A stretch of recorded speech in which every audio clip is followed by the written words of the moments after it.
नामांकन दाखिल कर सकते हैं।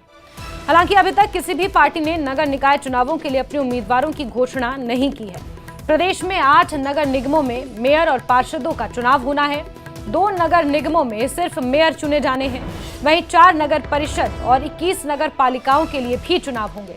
नामांकन की प्रक्रिया 19 फरवरी तक चलेगी। 18 फरवरी को नामांकन पत्रों की जांच होगी और 19 फरवरी को नामांकन वापस उम्मीदवार ले सकते हैं। 2 मार्च को नगर निकाय चुनावों के लिए मतदान होना है। पानीपत नगर निगम का मतदान और 9 मार्च को होगा। वहीं 12 मार्च को चुनाव के नतीजे घोषित किए जाएंगे। तो शहर में किसकी सरकार बनेगी, इसको लेकर अब हरियाणा में दंगल शुरू हो चुका है। आज से नामांकन की प्रक्रिया शुरू हो गई है। 17 फरवरी तक ये प्रक्रिया चलेगी। नामांकन पत्रों की स्क्रूटनी यानी कि जांच 18 फरवरी को होगी और 19 फरवरी को नाम वापस लिए जा सकेंगे। मतदान 2 मार्च को होना है और 12 मार्च को मतगणना होगी। आपको बता दें कि इन चुनावों में फरीदाबाद, गुरुग्राम, मानेसर, हिसार, करनाल, रोहतक, यमुनानगर नगर निगमों के मेयर और सभी वार्डों के सदस्य पद चुने जाएंगे। 8 नगर निगमों के चुनाव होंगे। अंबाला और सोनीपत में केवल मेयर पद के लिए ही चुनाव होगा। इसके अलावा 4 नगर परिषदों और 21 नगर पालिकाओं में अध्यक्ष और सभी वार्ड सदस्यों का चुनाव कराया जाएगा। और सीधे रुक कर लेते हैं हमारे सहयोगी अंकित उदानी चंडीगढ़ से हमारे साथ जुड़ चुके हैं। अंकित, शहर की सरकार की जंग शुरू हो चुकी है, छिड़ चुकी है। आज से नामांकन प्रक्रिया शुरू हो रही है। बताएं जरा किस तरह का माहौल है, क्या कुछ जानकारियां इस हवाले से? बिल्कुल, चुनाव का बिगुल बज चुका है, निकाय चुनाव का, और आज से जो नामांकन प्रक्रिया है वो शुरू होने जा रही है। आज से जो कैंडिडेट हैं वो नामांकन करते हुए नजर आएंगे। कहीं ना कहीं एक जो नामांकन को लेकर के अब जो 17 तारीख तक ये नामांकन प्रक्रिया चलने वाली है और 18 तारीख को स्क्रूटनी होगी। 19 तारीख को कोई नाम अगर वापस लेना चाहेगा तो नाम अगर वापस ले सकता है और उसी दिन सिंबल भी अलॉट कर दिए जाएंगे। तो कहीं ना कहीं जो चुनाव प्रक्रिया है वो पूरी तरह से कहीं ना कहीं चालू हो चुकी है। और चुनाव प्रक्रिया जब चालू हुई है तो राजनीतिक दल जो हैं वो भी पूरी तरह से सक्रिय हो चुके हैं। और राजनीतिक दलों में की अगर बात करें तो मुख्य तौर पर मुकाबला जो है तो कांग्रेस और भारतीय जनता पार्टी के अंदर ही है। और जननायक जनता पार्टी है या इंडियन नेशनल लोकदल है, उन्होंने अभी तक अपने पत्ते नहीं खोले हैं कि वो निशान पर लड़ेंगे या नहीं लड़ेंगे। लेकिन आम आदमी पार्टी भी कह चुकी है कि वो भी ये निकाय चुनाव जो है वो अपने निशान पर लड़ेंगे। तो अब जो है पानीपत को छोड़ करके बाकी जो जितने भी निकाय चुनाव हैं वो 2 दिसंबर को उनकी वोटिंग होगी, जबकि पानीपत की जो वोटिंग है वो 9 दिसंबर को होगी और 12 दिसंबर को जो है मतगणना होगी, इकट्ठी सबकी मतगणना होगी और नतीजे आएंगे। तो कहीं ना कहीं जैसे लोकसभा का चुनाव हुआ और लोकसभा में कहीं ना कहीं भारतीय जनता पार्टी और एनडीए की सरकार बनी, ऐसे ही विधानसभा का जब चुनाव हुआ तो विधानसभा में भी एक इतिहास रचा गया हरियाणा के अंदर, क्योंकि तीसरी बार आज तक लगातार किसी भी पार्टी की सरकार हरियाणा में नहीं बनी थी। लेकिन ये इतिहास रचा भारतीय जनता पार्टी ने और तीसरी बार सरकार बनी है। तो अब जब निकाय चुनाव आए हैं तो कहीं ना कहीं पूरी तरह से उत्साहित है भारतीय जनता पार्टी और उसको बूस्टअप करने का काम अभी दिल्ली के जो परिणाम आए हैं उसने किया है। क्योंकि 27 साल के बाद दिल्ली के अंदर भी स्पष्ट बहुमत से भारतीय जनता पार्टी ने सरकार बनाई है और दिल्ली बिल्कुल हरियाणा का लगता हुआ राज्य है। तो इसलिए कहीं ना कहीं निकाय चुनाव में भी वो बाजी मारने के लिए पूरा आतुर हो रखे हैं। वहीं कांग्रेस की बात करें तो कांग्रेस पार्टी भी लगातार बैठकें कर रही है और उन्होंने ऐलान किया है कि नगर निगम चुनाव हो या नगर परिषद चुनाव हो वो सिंबल पर लड़ेंगे, लेकिन नगर पालिका जो चुनाव है वो सिंबल पर नहीं लड़ा जाएगा। और यही ऐलान भारतीय जनता पार्टी ने भी कर रखा है। तो अब जब प्रक्रिया शुरू हो चुकी है, बिल्कुल बिल्कुल अंकित, अब ये प्रक्रिया शुरू हो चुकी है। और एक बार गुरुग्राम का रुख कर लेते हैं। धर्मवीर हमारे सहयोगी वहां से जुड़े हुए हैं। धर्मवीर, फरीदाबाद के बाद अगर बात की जाए तो गुरुग्राम सबसे बड़ा नगर निगम है। वहां पर किस तरह से माहौल देखने को मिल रहा है नगर निगम के चुनावों को लेकर? कौन कौन से वो महत्वपूर्ण मुद्दे हैं जो इस पूरी प्रक्रिया के दौरान सुनाई दिए जाएंगे और कौन कौन से किस तरह की रणनीतियां वहां पर राजनीतिक पार्टियों की देखने को मिल रही है? किस तरह के समीकरण वहां बैठ रहे हैं? बिल्कुल, देखिए, अगर हम बात करें पूरे प्रदेश में तो सबसे बड़ा नगर निगम अगर कोई है तो वो गुरुग्राम का नगर निगम है और तीसरी बार गुरुग्राम नगर निगम के चुनाव होने वाले हैं। पिछले 2.25 साल से जो गुरुग्राम नगर निगम है उसके चुनाव पेंडिंग चल रहे थे और इसके साथ साथ जो नया नगर निगम अभी गुरुग्राम जिले का हिस्सा है मानेसर, उसको बनाया गया है, उसका पहली बार चुनाव होगा। 2020 में नगर निगम मानेसर की घोषणा हरियाणा सरकार की तरफ से की गई थी, चुनाव लेकिन अब पहली बार यहाँ का होने वाला है। तो सभी जो राजनीतिक दल हैं उन्होंने अपनी अपनी तैयारियां की हैं। गुरुग्राम नगर निगम में कुल 36 वार्ड है, जहां पर की अगर हम बात करें तो जो वोटर्स हैं वो करीब 8 लाख से भी ज़्यादा हैं, जो इस नगर निगम में अब प्रत्याशियों का की किस्मत का फैसला करेंगे। इसके साथ साथ मानेसर निगम के में 20 वार्ड है और वहाँ की भी तैयारियां जो है वो पूरी कर ली गई हैं। रिटर्निंग ऑफिसर जो है वो लगा दिए गए हैं। जो गुरुग्राम नगर निगम है उसमें एडीसी हितेश मीणा जो है वहां पर सब लोग अपना नामांकन दाखिल कर पाएंगे। इसी तरह जो मानेसर है उसमें दर्शन सिंह जो एसडीएम है उनको चुनाव अधिकारी लगाया गया है, उनके यहाँ नामांकन दाखिल कर पाएंगे। लेकिन बड़ी बात यह है कि अब तक किसी भी राजनीतिक दल ने अपने प्रत्याशियों की घोषणा नहीं की है, उम्मीदवारों की घोषणा नहीं की है।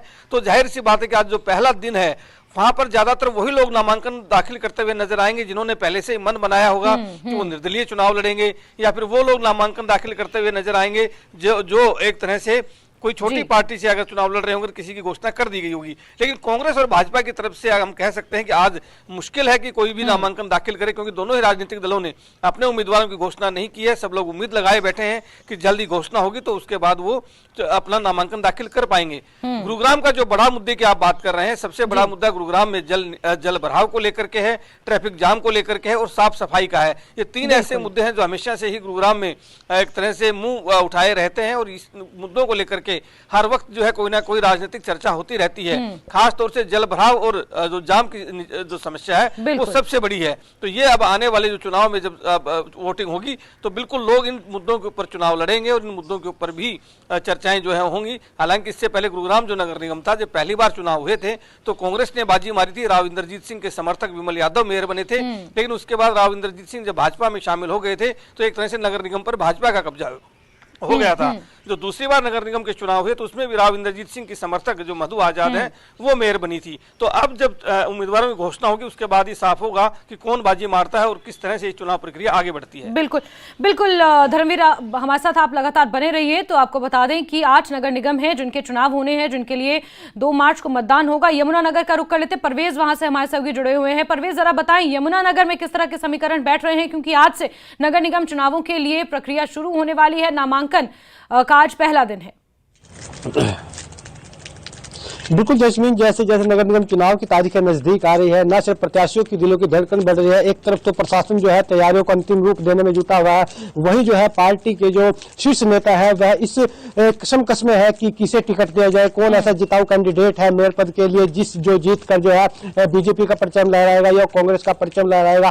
हालांकि अभी तक जो है बीजेपी के जो जिला प्रधान है राजेश सप्रा, उनका कहना है कि हमारे पास 16 से 17 जो नाम है मेयर पद के लिए आए हैं। आपको बता दूं कि यमुनानगर में जो है एससी महिला वर्ग के लिए जो है मेयर पद का सीट जो है वो आरक्षित की गई है। इसके अलावा 22 वार्ड है जिस पर जो है चुनाव होने हैं। फिलहाल जो अगर बीजेपी की बात की जाए तो 16 से 17 जो आवेदन है वो मेयर पद के लिए आए हैं। इसके अलावा जो पार्षदों के हैं वो 4 से जो 5 जो आवेदन है वो हर वार्ड से आ रहे हैं। लेकिन कांग्रेस जो है अभी जो है बीजेपी के मुकाबले काफी जो है नीचे दिखाई दे रही है। उसकी सबसे बड़ी वजह है ये है कि बीजेपी कांग्रेस जो अभी तक जो है किसी का नाम आगे नहीं ले पाई है और शायद कांग्रेस को भी लगता है कि एक ऐसा उम्मीदवार जो है बीजेपी के सामने उतारना पड़ेगा जो उसको टक्कर दे सके। हालांकि अगर यमुनानगर की 4 विधानसभा सीटों की बात की जाए तो 2 में कांग्रेस और 2 पर जो है बीजेपी का कब्जा है और जो शहरी सीट है वो बीजेपी के पास आती है और जो जगाधरी की जो सीट है वो कांग्रेस के पास आती है। तो कुल मिलाकर जो है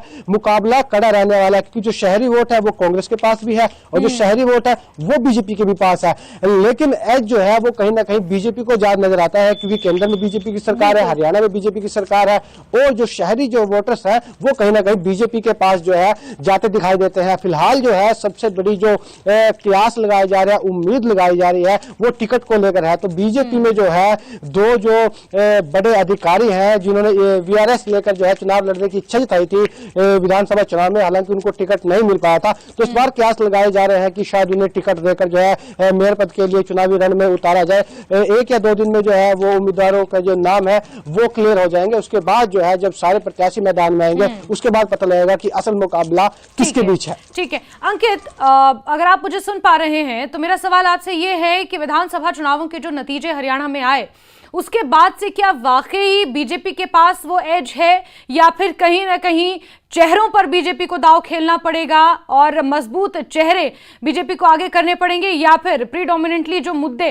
विधानसभा चुनावों में जो स्मार्ट सिटी है, इंफ्रास्ट्रक्चर है या फिर मूलभूत ढांचे के विकास की बातें जो बीजेपी कर रही है वही कहीं ना कहीं इन नगर निकाय चुनावों में, नगर निगमों के चुनावों में देखने को मिलेंगे?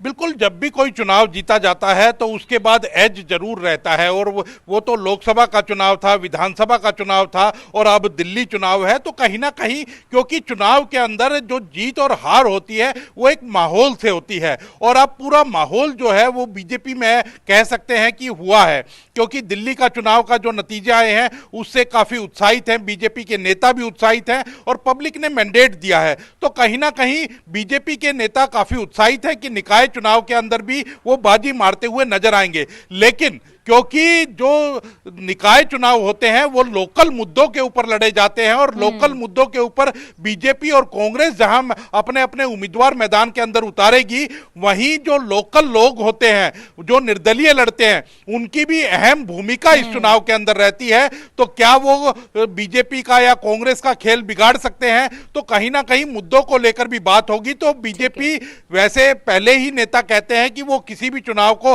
हल्के में नहीं लेते हैं, बेशक वो लोकसभा जीते हों, बेशक वो विधानसभा जीते हों, बेशक वो दिल्ली चुनाव जीते हों, लेकिन किसी भी चुनाव को वो हल्के में नहीं लेते हैं। और जरूर जो जिताऊ कैंडिडेट है उसी के ऊपर दांव खेला जाएगा। ऐसा नहीं है कि कोई पार्टी का कार्यकर्ता है और ये लग रहा है कि उसी को टिकट, किसी को भी टिकट दे देंगे और वो जीत करके आ जाएगा, ऐसा नहीं है। क्योंकि कांग्रेस भी कमजोर नहीं है। पूरा जो माहौल है विधानसभा चुनाव की अगर बात करें तो पूरा जो माहौल कांग्रेस के पक्ष में था, लेकिन कहीं ना कहीं जब जीत बीजेपी की हुई तो वो अब अपने आप में चौंकाने वाली थी, क्योंकि सारे जितने भी सर्वे आए थे वो कांग्रेस के पक्ष में आए थे, लेकिन बीजेपी ग्राउंड के ऊपर काम करके जीत गई थी। और अब मेयर चुनाव में, क्योंकि मेयर चुनाव 3-3 विधायकों के ऊपर एक मेयर बनता है, लगभग इतने वोट होते हैं, तो कहीं ना कहीं एक महत्वपूर्ण चुनाव हो जाता है, क्योंकि विधायक एक बनता है और यहां 3 विधायकों के ऊपर एक मेयर बनता है लगभग। तो कहीं ना कहीं बहुत ज्यादा संख्या में वोटर होते हैं और उसके लिए बीजेपी कोई कोर कसर नहीं छोड़ना चाहेगी। बिल्कुल अंकित, इसमें कोई दो राय नहीं है कि बीजेपी कोई कोर कसर नहीं छोड़ रही है। एज जरूर बीजेपी के पास है विधानसभा चुनावों और दिल्ली चुनावों के जो नतीजे आए हैं उसके आधार पर, लेकिन कांग्रेस को भी कमजोर नहीं आंका जा सकता, क्योंकि भले ही प्रदेश में कांग्रेस का संगठन नहीं हो, लेकिन खास तौर पर इन नगर निगमों के चुनावों के लिए कांग्रेस ने अपने संगठन का गठन तो जरूर कर दिया है। बैठकों का सिलसिला भी लगातार जारी है। बहरहाल आज से नामांकन की प्रक्रिया शुरू हो चुकी है, जो कहीं ना कहीं 17 फरवरी तक चलेगी। 18 तारीख को स्क्रूटनी होगी और 19 को नाम वापसी की आखिरी तारीख है। 2 तारीख को मतदान होगा, 12 को मतगणना होगी। धर्मवीर, परवेज और अंकित, आप तीनों का बहुत बहुत शुक्रिया तमाम जानकारियों के लिए।